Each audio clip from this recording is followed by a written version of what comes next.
I walk around, I'm constantly amazed at the technological progressions that are being made every day. Take the iPhone, right? Take this device. It's amazing how this has become central to our experience. The world that we live in the future is a tech-enabled world.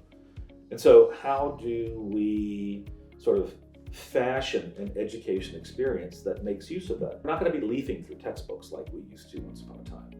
We're going to be asking Siri or asking Google or looking at YouTube. The question is, can we as educators keep up with that?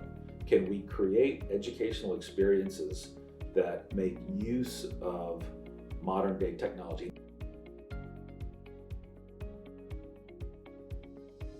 We've got to focus on engagement and try to remove all the friction points to make the educational experience as engaging as possible for these kids. We can dial in education for that student, for what they know, for what they need to learn, and for the method by which they are best at learning it. You can see it in their eye, and all of a sudden the light bulb's going on, or you're celebrating that moment of achievement. I got my assignment done, or I got my assessment done, or this concept makes sense.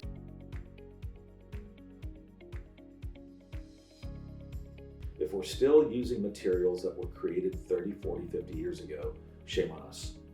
We have to be working as hard as we can to give kids educational experiences that are engaging, where we're using instructional content that's relevant today. We are working on a healthcare course. One example is, while I do think it's useful to speak of polio was a disease that affected the country in a terrible way once upon a time.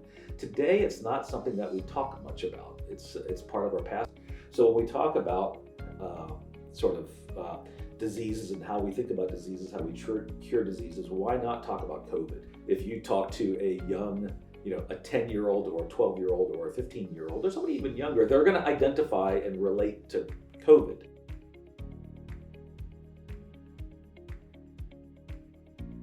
There's no reason why, at the click of a button, I can't know about the student, who they are, their background, their academic progress, socially and emotionally who they are. The work that we do with Graduation Persistence Index is helping us understand much of that non-academic information. We can engage them now in a more mindful way, knowing what some of the issues are that are going on at home, what some phobias are that they may be dealing with. If they've gone through trauma or not, do they have the sort of grit that's required, and if so, great, and if not, what do we need to do to supplement that? That information is gathered through the student experience, the student portal, My Insight.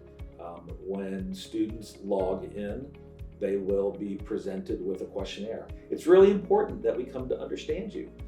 It's really important that we come to understand what's going on in your world. If we're truly going to individualize, if we're going to meet you where you are, we have to know you.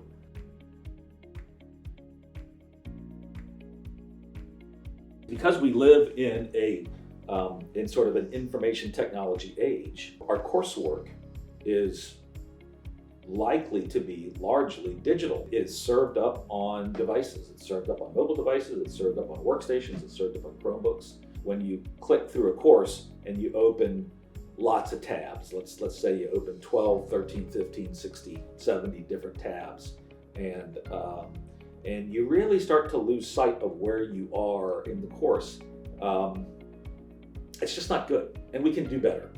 We can make the delivery platforms far smoother, far more intuitive. What I really love about the academies and the academy model is we're taking the advances of information technology. So we're taking the ability to gather information about a student, academically, non-academically, create a digital experience, and then bundle courses up and deliver them in a way that is digitally pleasing to the student.